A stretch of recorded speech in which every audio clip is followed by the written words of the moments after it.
AI is such a huge thing, and we get CIOs coming in the door every day now saying, hey, my board's calling me, my CIO is calling me. They want us to implement AI. And we go, okay, what is it that you want to do? And they say, I don't know. I don't know. Like the problem is it's such a broad blanket that you could put pretty much anything into it. So one of the things that we're trying to do to help our customers is to visualize specific use cases that they can take, and then they can get adoption for, right? So to your point regarding change management, how do I get away from this? Like, hey, I switched out the back end. Now here's a specific use case that you can glom onto and kind of, be successful with. On this week's show, is technology adoption in construction stagnating? With Ronen Vengosh from Egnyte.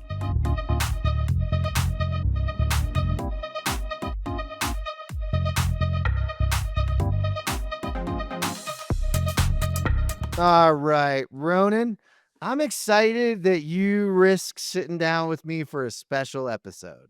Yeah, well, I'm a risk taker. What am I going to say?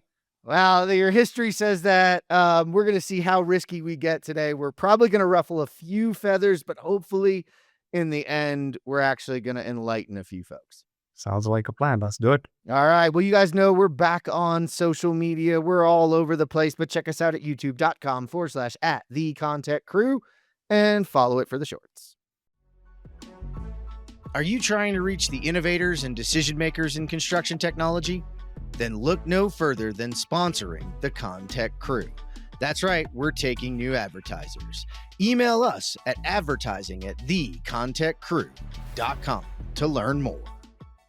All right, we're back. Before we dive into it, Ronen, give everybody sort of a background of yourself and kind of where you are today and how you're supporting the construction industry. Yeah, well, I'm SVP of industry practices here at Egnyte. I've been with the company for about 10 years. And about 4 years ago, we started an AEC practice here in the company. This is a really big part of our business and an area that we're investing in very heavily. Further back in my career, and I don't like to admit it, I started out as a lawyer, but that's a bygone era. I've been shall we say, non-practicing for the past 25 years. So everything's good, I hope. We've had reformed architects before, but I can't say we've had, reformed lawyers. I don't know that I'd call some of my other friends reformed lawyers as much as they've had new ventures. But yeah, you're my first really reformed lawyer. Yeah, well, it's a pleasure to be the first. Well, and talk a little bit about, you've got a history on the technology side of things and sort of delivering solutions across different industries, which is one of the interesting reasons to, sit down and talk to you and get a perspective. Yeah. So actually, one of the things that we do here at Egnyte is I run 3 separate practices. One, the biggest one is AEC. We also have a very fast growing practice in financial services and another one that's very innovative in life sciences. And interestingly, our services across these different industries, while they're fundamentally the same, we take our product and kind of customize it for the needs of each industry to make sure that we capture the use cases that each industry needs to focus on, right? So that's part of our strategy here in the company. As part of that, I speak to CIOs for a living, right? So I go around the trade circuit, I go to meetings, speak one-on-one with a lot of CIOs, and because of the different industries, I get very interesting perspectives that differ from company to company, from industry to industry, sometimes geographically different as well between the U.S. and Europe and so forth.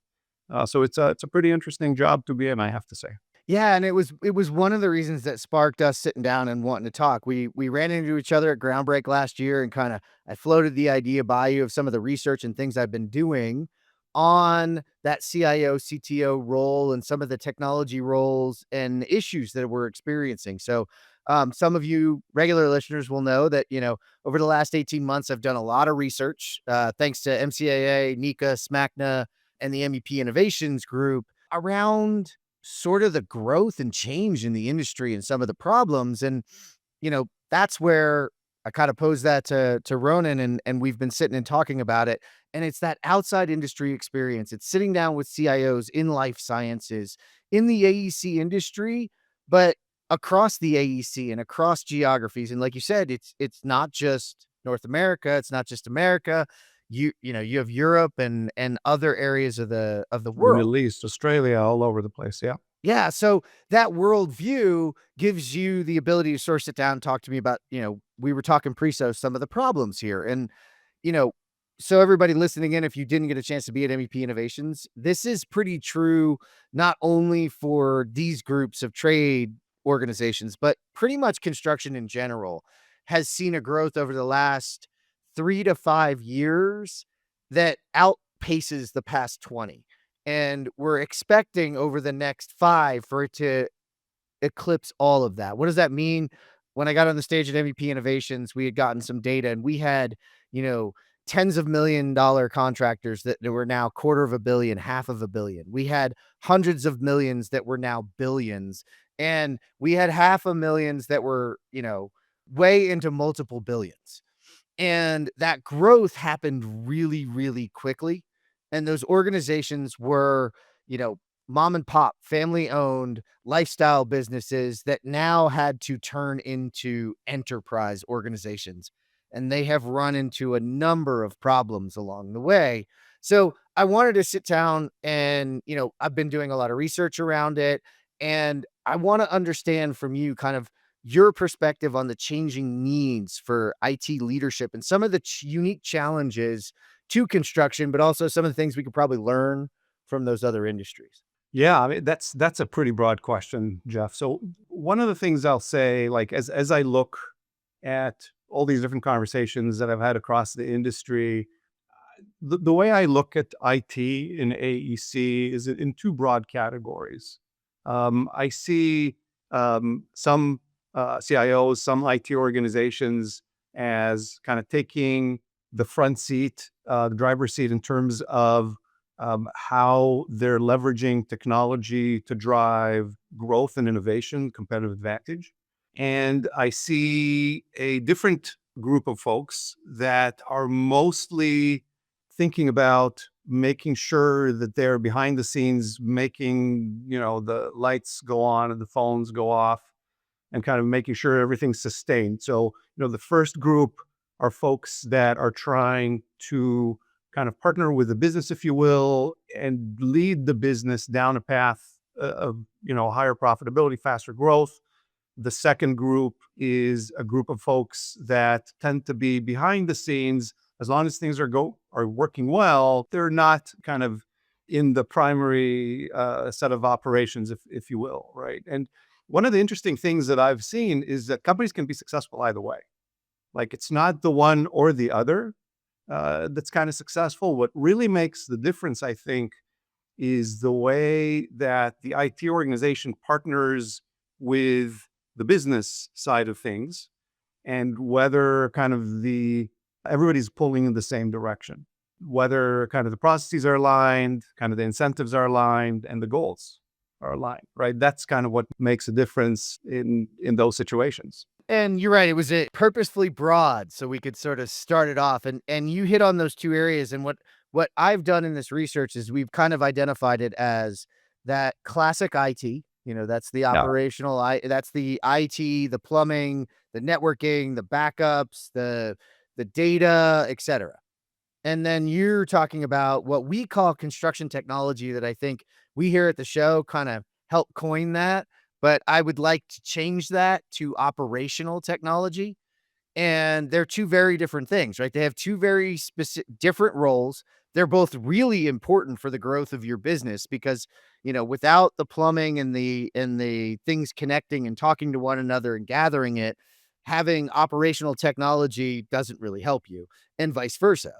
Now, the interesting part of the rapid growth has been each of those groups growing without that partnership with the other and that understanding. So it's sort of been I'd call it a passion project because unfortunately, the people who have suffered in this process are the leadership in the industry and the individuals coming up in the industry. So to give you guys a little bit of an idea of what I mean there is like, how many of you in IT now report to a CFO? Well, that's probably the fault of at some point someone being in a leadership, boardroom and talking about bits and bytes, backups and data deduplication, or if you're coming from the operational technology side, you're talking VR and AR and goggles and lasers and robots. And the leadership has a business to run. They have projects to deliver. They've got real uncertainty and risk in their lives. So that makes their eyes roll back in their head. Now, whose fault is that? It's twofold. We brought those people up so fast we didn't teach them. And we didn't identify that we were bringing these people up, right? Both sides. So what does the leadership do? They say, you report to the CFO. I don't ever want to hear that in this room again. Make sure they stay under budget. And I've got other, real business things to deal with. So you have that sort of real problem. And that's one of them. The other is, we've let folks come up through the operational technology and not really expose them to the core talents of IT and what it means to be scalable, what it means to be secure, what it means to do those things, and vice versa. Like IT doesn't understand all the time how we build things. So you have like this nobody's fault, but this is the organizational structure. All of a sudden, IT and is reporting to the CFO, and you have a innovation person that's off on their own that maybe reports to somebody or maybe just doesn't. So I want to break it down a little bit because it's not fun to talk about organizational structure, but we kind of have to. So, what are some of the tips, some of the things you've seen other industries or ours where they're successful do to solve those problems? I think it all starts with having a clear mandate for what it is that you're trying to do. Right? Before you can do something successfully, you need to define what it is that you're trying to accomplish. Right? What are the goals? What are the metrics? How will you know if you're successful? Right? I mean, you can work all day, but if there's no agreement on what it is, what it means to be successful, then you're kind of wasting your time. Right? So I think that's number one. The second thing I'll say is that, you brought up kind of these two, I guess, separate areas, one being the construction operational tech, one being kind of the traditional IT side of things. Well, in reality, for companies to be successful, these need to work together, right? And it's nearly impossible for a single person to kind of know both because of the way, the direction of careers and how people grow up in the industry and so forth. And it's all about kind of getting the right folks in the business to support the operation, right? So if you're, a traditional IT person coming in from, a networking background or whatnot, security background, whatever it is, having somebody there who grew up from the operational technology side of the house that you can rely on, that you trust, that will give you good advice, and that you can go to help formulate the strategy, and vice versa, right? If you're somebody that grew up on the construction technology side, maybe you grew up in VDC or whatnot, and you have no background in IT security, you probably want to have somebody who will be there to think about things like ransomware and redundancy and file management and all the rest of it, right? So it really is about kind of, first of all, what is it that you're trying to do? What is the goal of IT within the organization? And then secondly, making sure that you've got, the right expertise around the table that covers the full range of the things that you're trying to achieve. I mean, you kind of nailed it there with it's the begin with the end in mind, right? What is the goal? And what I like about what you said there is you didn't say which one had to be, kind of leading, that it doesn't really matter. Whichever one's further along in their career, understands the business, or at least speaking business, can rely on the other. It's a symbiotic relationship. They need each other to be successful. For folks listening in, if you're like, how do I know which one I am? How many of you have had many, many pilot projects, yet none of them ever get to scale and penetrate the organization as a whole? You probably have CT or operational technology without IT, right? Because they probably failed to understand scalability and enterprise access and change management and rolling it out, right? Oh man, Jeff, now you hit it on the head. Like adoption and scalability, that's the crux of the matter right there. Right. And then if you're the opposite, if, everything works from everything's always up and online and going, but you're still using Excel spreadsheets and you're still, struggling to capture the information, then you probably have overdone IT or IT without operational technology. Someone who really doesn't understand the business and moving yourself forward from that operations side of things. So the two need each other to be successful, but they're also both really powerful weapons when used together to advance your business. But you defined it. What's your goal? What do you want to do? I mean, too often we assume what a company might want to do. If you're a $250 million trade contractor, do you want to be a half a billion? Do you want to be a billion? A lot of you will say yes just because you don't have an answer. What if you wanted to be a $250 million contractor, trade contractor, but you just wanted to drive more profit, right? So where can you use technology and use innovation and use process improvement to reach that, right? You got to define that goal. And it's important because that's the other piece. Both of those two need to learn to work together, but they also then need to work with leadership. So, what are some of the skills that an up and coming operational technologist or an up and coming IT can learn to communicate with their leadership? Yeah, well, I mean, the biggest one is knowing how to talk in business outcomes, right? This is to your point earlier about talking about bits and bytes or VR goggles or whatever. That rarely moves the needle for anybody, right? Like, how do you talk in business outcomes? And in fact, one of the things that we've learned here at Ignite is because we work with a lot of different types of teams. We've learned that some of the IT organizations don't know how to do that. And so we actually have a dedicated team, which we call our business value team, whose sole job it is to work with, our customers that have, looked at Ignite, think it's a good solution for their needs, meets the purpose or their targets that they're trying to achieve, but they don't know how to sell this internally, right? So how do you take kind of these amorphous benefits, translate them into business outcomes, into dollars, into productivity, and be able to communicate that information effectively, succinctly, in a way that makes sense, right? And putting that in front of the right people at the right time. So I'll say, like, talking the right language, I think, is critical, is a big component of being successful there. And I really love that you guys built a business value team because what you're also doing in that process is teaching. Yeah. Right? I don't want anybody in the operational technology or IT side to think that I'm not understanding your level of expertise and your knowledge. What I'm saying is there is a missing piece that we all have missing pieces that we need to train and learn and get educated on. And translation is a very difficult one. You almost need it between operational technology and IT to understand some of what you need. If you're, on the operational IT side and you want to talk to IT about what you need, you have to speak their language a bit as well, right? There's all of this required to drive an understanding for leadership to want to get behind it. They got to know what's in it for them. It's a with 'em, right? That's just how this works. And I want to pivot this kind of quickly on you here because the opposite is true as well. What I came across during this process was the AEC industry has been very closed off from sharing information and sharing data inside of the organization and externally. And that's been a huge issue. And in my process, I had a Joseph Lanzel from a sheet metal contractor that talked about his own journey from holding everything close to sharing a little to now being in this wide open, we share it all environment.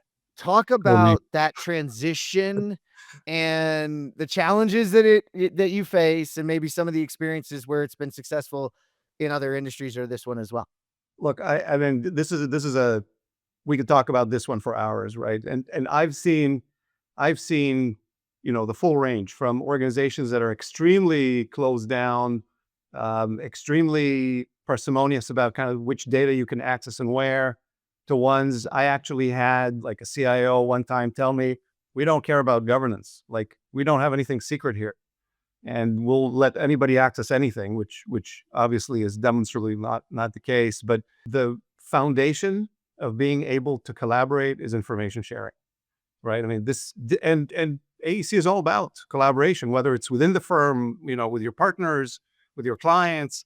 It is about sharing easily, sharing effectively, and sharing securely, right? But The challenge is the fundamental key to success here is being able to really understand that you have a secure foundation that you can share on top of, right? So a lot of companies, and I'll explain what I mean by that, right? So a lot of the companies that we work with in AEC specifically use what I call security through obscurity, right? They have the data everywhere. In theory, anybody can access it if they can find it, right? And, that potentially might have been successful in the past, but these days, if you're thinking about AI of any kind, that is no longer even a remote option, right? Like, because the system will find the data and will surface the data, and that'll be the end of it, right? So, knowing that you have a secure layer of governance where folks, and you thought through kind of the implications of what am I giving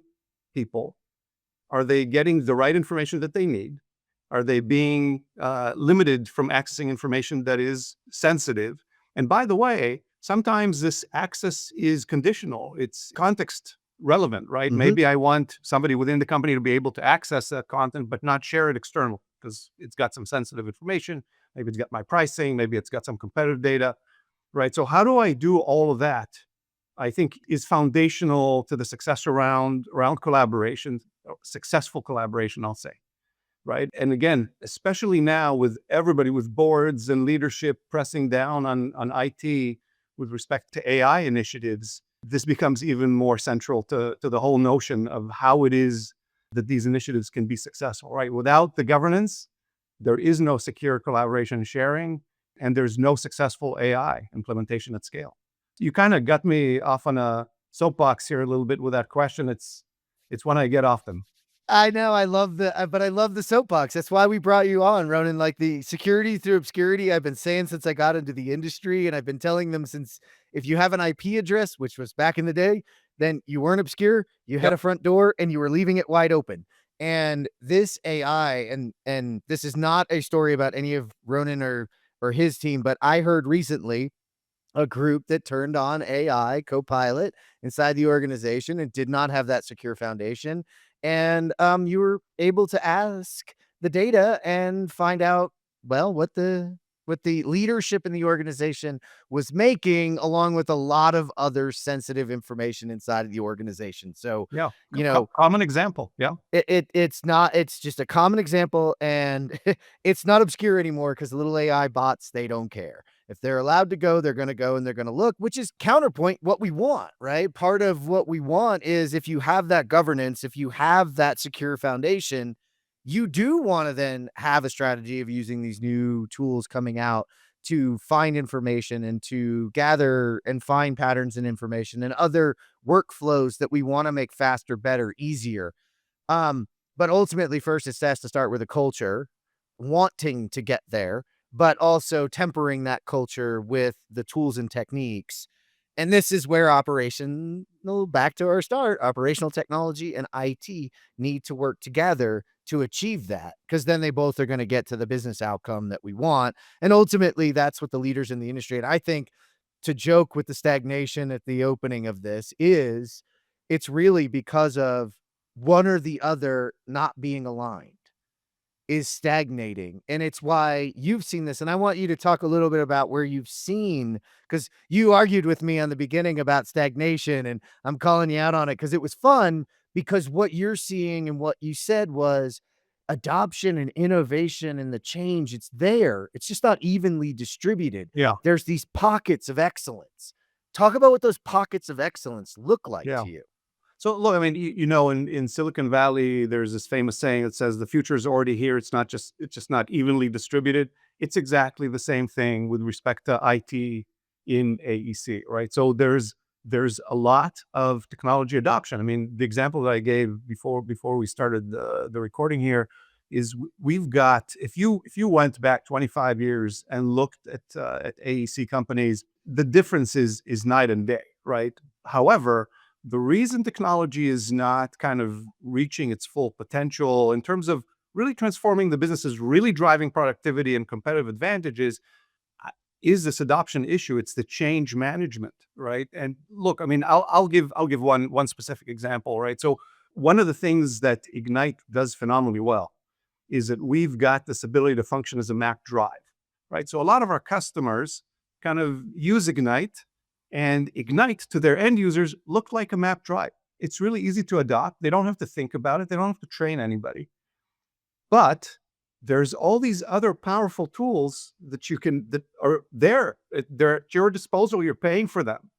A lot of organizations never get to them because they can't get over the hump of change management, getting their organization to say, hey, we've got this map drive. That's great. Let's also use this additional access point, maybe on the mobile phone, maybe on the web, to do all these dramatically powerful things that are going to make our operations better.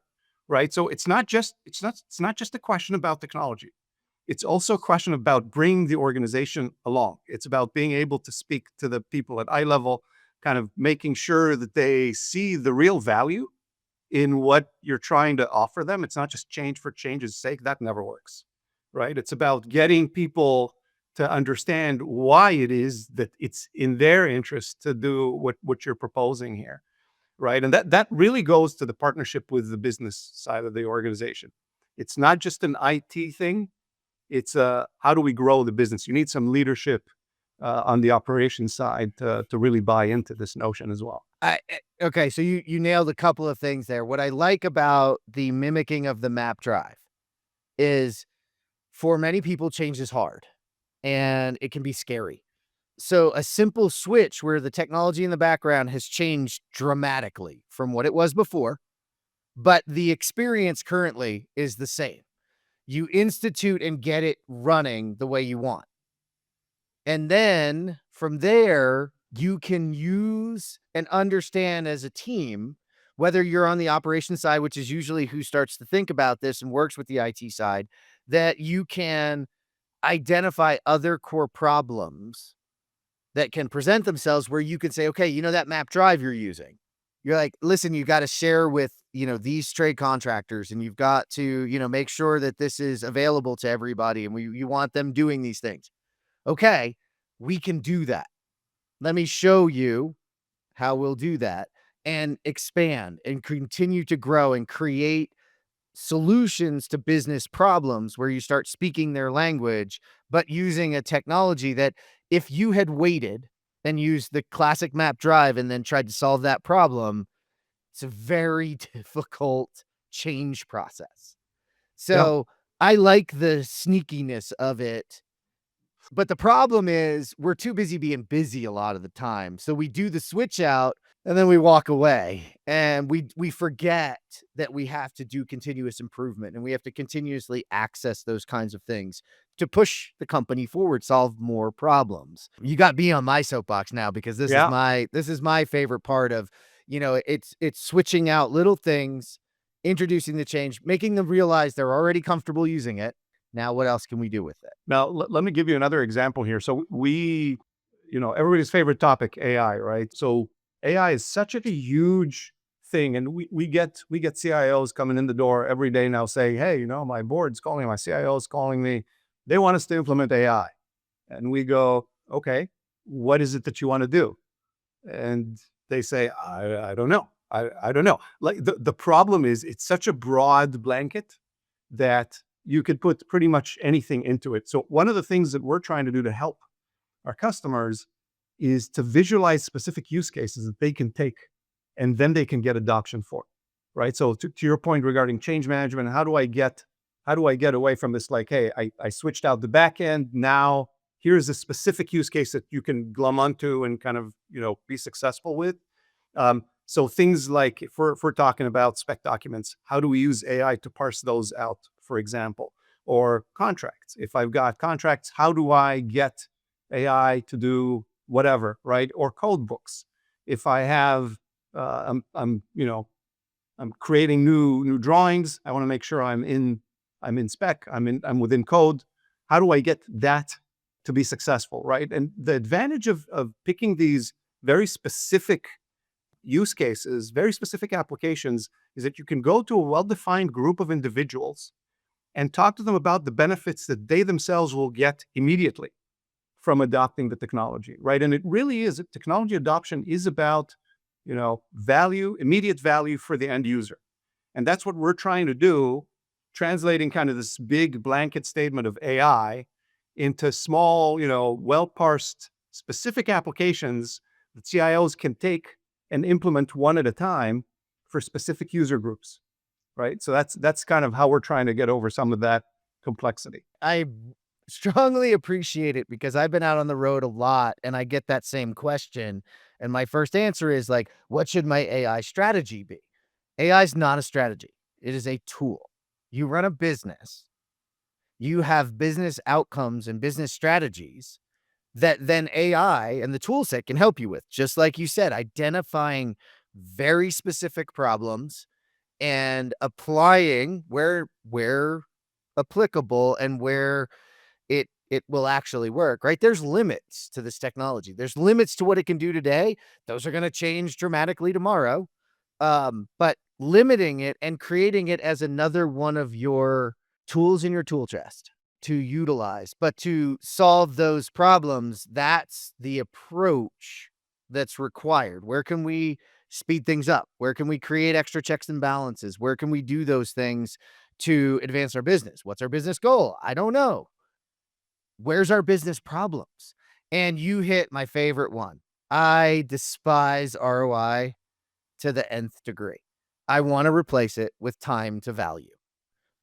From the time you have the problem to the time you identify the solution, when do you get the value out of that solution? That is a far better equation to me than what's my return on investment. Because I can spend hours trying to give you that, but if you don't value what I'm giving you, what does it really matter? Yep. Yeah.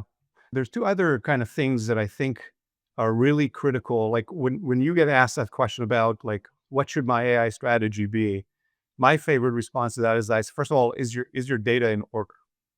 Right? Do you have the data in a specific location, in one location? Is it properly governed? Is it properly tagged to kind of get things done? Otherwise, to the point we were making earlier, you're going to get a lot of issues if you try to implement AI without that. The second thing I'll say to that, and that I think is a generic statement that's kind of worth making specifically in AEC, there's your data is worth gold. Like the data of an organization is the value of the organization. And there are some solutions, some capabilities out there that do not guarantee the privacy and ownership of that data. They'll train their models based on your data and so forth. I am getting so many questions from IT leadership in the industry about, will you protect the data and the integrity of that data, and is it ours alone? And like, if your vendor does not guarantee you that expressly and explicitly, you should kind of think about that option very seriously. It's pretty risky. You like those longer conversations. I try to avoid the data governance because then it goes into a lot deeper than I tend to currently as I'm running through the world and going from place to place, but you're absolutely correct. It is a core component of where's your data? Do you have it all? The other one that I love to just bring up to people is listen, it's not just that you have data, it's that you have an entirety representation of your data. What do I mean by that? Okay, let's say you're using a Procore and an Ignite and, a document crunch, right? And you're using that on 70% of your jobs. But over here, you have this group of what you consider like high performers or specials, and they're putting things in Excel and Smartsheet and PDFs and not gathered. You take that 70%, make a decision, you might lack the 30% of the most valuable information about your business. So it's not just that you have it, it's that you have it in its entirety that shows your entire business. And then there's far more, you should be segmenting, right? If you're building data centers and you're building lab facilities and you're building EV battery factories, those are all different. You're doing Amazon warehouses, whatever it might be, Sam's Clubs out there. They're all different data sets. And you need to be able to ask the questions of them and understand all of that security and all those things that you're talking about, but also then be able to trust that you have it all. It's a big undertaking. But to your point, like to go back to what CIOs, CTOs, and others in operational technology should be asking is, what's our goal with this data? Right? Data, you said it, it's the next oil, right? It's the raw material that we need. But oil can be made into a lot of things. It can be diesel, it can be a lubricant, it could be gasoline. So it can be anything. You have to define what you want it to be and then refine it to get to there. So, awesome time. What I do want, and I didn't want to focus too much on it, but there are some clear and present dangers right now in the industry outside of just, you know, consistent change management, et cetera. There are changing IT and security rules. And, what I love about Ignite and the partnerships I've had with you guys over the years is, you've released things about cyber attacks and ransomware and, focusing on CMMC compliance. So talk a little bit about those things and why partnering with your vendors is an important piece to this entirety. Yeah. Look, I mean, I can't tell you how many calls we unfortunately get from folks the day after a ransomware attack. And a lot of the times, whoever's calling will say, "Look, I mean, we thought we were protected. We're not, in effect." And what I tell people is, it's not just whether you're protected; it's about how long will it take you to come back online, right? So there's security risks like that. There's issues of insider threat, individuals kind of leaving the job, trying to take customer lists and pricing and so forth with them. There's compliance risk. Customers all over the world have issues with data residency, whether it's in Canada or in Germany or elsewhere in the world, or in the Middle East for that matter. So all of these things kind of come into play at once. There's also compliance issues like CMMC, as you mentioned, or FedRAMP, or Building Safety Act in the UK, and all of these things require a lot of kind of record keeping, require a lot of controls. Those things can be pretty challenging in AEC specifically because AEC is not a very tightly regulated industry compared to some of the others that we operate in, right? So compliance is definitely a priority, but the expertise might not necessarily be there for that. And so the foundation for everything that we do has to do with security. So first of all, it's guaranteeing the integrity of your data. We have our own version of the Hippocratic Oath, which is, first lose no data, right? So make sure the data itself is protected, then making sure that the access to the data is correctly managed. But also things like, how do you know if one of your employees is trying to take data away improperly, exfiltrate the data? We have ways to guard against that, and making it all simple and transparent to the user, so you don't lock down the system because of fear, right? Again, we talked before about how collaboration is the foundation for productivity. So how do you strike the right balance between being successful from a security perspective and then being successful from a business perspective? That's something that we work very closely with our customers to address. And we've got customers that are, DoD, contractors, some folks working on nuclear energy and so forth. So very sensitive types of data. And, it's all something that, depending on the level of sensitivity, the level of security that you're trying to hit, we can help you with that. Yeah, and that's the beauty of it is it's understanding like a lot of you I want you to know like I'm not trying to scare you with CMMC, but it's going to be a reason you win or don't win work. So as I'm talking to IT and operational technology folks, it's like, listen, look out ahead and realize there are jobs you will not win if you cannot prove that compliance. Forget will not win, Jeff. You won't be able to bid, You won't right? even be able to bid. Yeah. And one of the challenges for that is, first of all, the deadline is coming up, right? It's pretty close, and this is not something you turn on in a day. Like It's there's a not. process to it. It's so I'm told. It's a process. It takes months. The audits can be time consuming. A lot of folks are a little lax about their progress in this direction so far. Then and it will be a differentiator. So that's the other thing is if you're out there thinking about why should I right now? Well, because we're always in construction looking for a differentiator. We're always looking for that little thing to push us ahead. Well, your maturity in that respect, not only will it help you win that work, but the foundation that you build to do that, allows you to execute on a lot of the other things we've talked about today and really truly power your organization. So I want to let everybody know where to find you, Ronen. I could go on for hours with you. I think we'll probably sit down and do this again in the future because I'm going to be continuing this research, continuing to bring back people and new information that I'm getting as I'm out on the road. And I just love sitting down with you. So, where can people go find out a little bit more? And what's your final thoughts for them on the way out? Yeah, so you can find me either on LinkedIn or ignite.com. Ignite, of course, is spelled with the most number of vowels you can think of. But in terms of parting thoughts, look, I mean, the next few years are going to be transformational in the industry, as in many other industries, and it's going to be centered around kind of how you manage your data, how you work across different parts of the organization, how you define your goals and targets, and ultimately how you execute, right? And there's a lot to be done. There's a lot to be done, and it's how you go about doing it that's gonna really, I guess, differentiate between the winners and the losers here. And of course, we at Ignite kind of specialize in all things AEC, so we'd love to talk to anybody, even if it's just exchanging some ideas. Happy to do it at any time.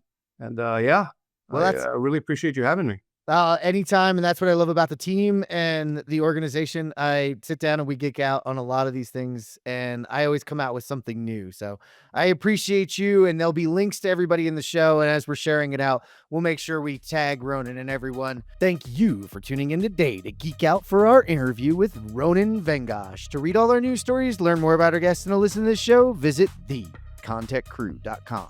This is the Contact Crew signing out. Until next time, enjoy the ride and geek out.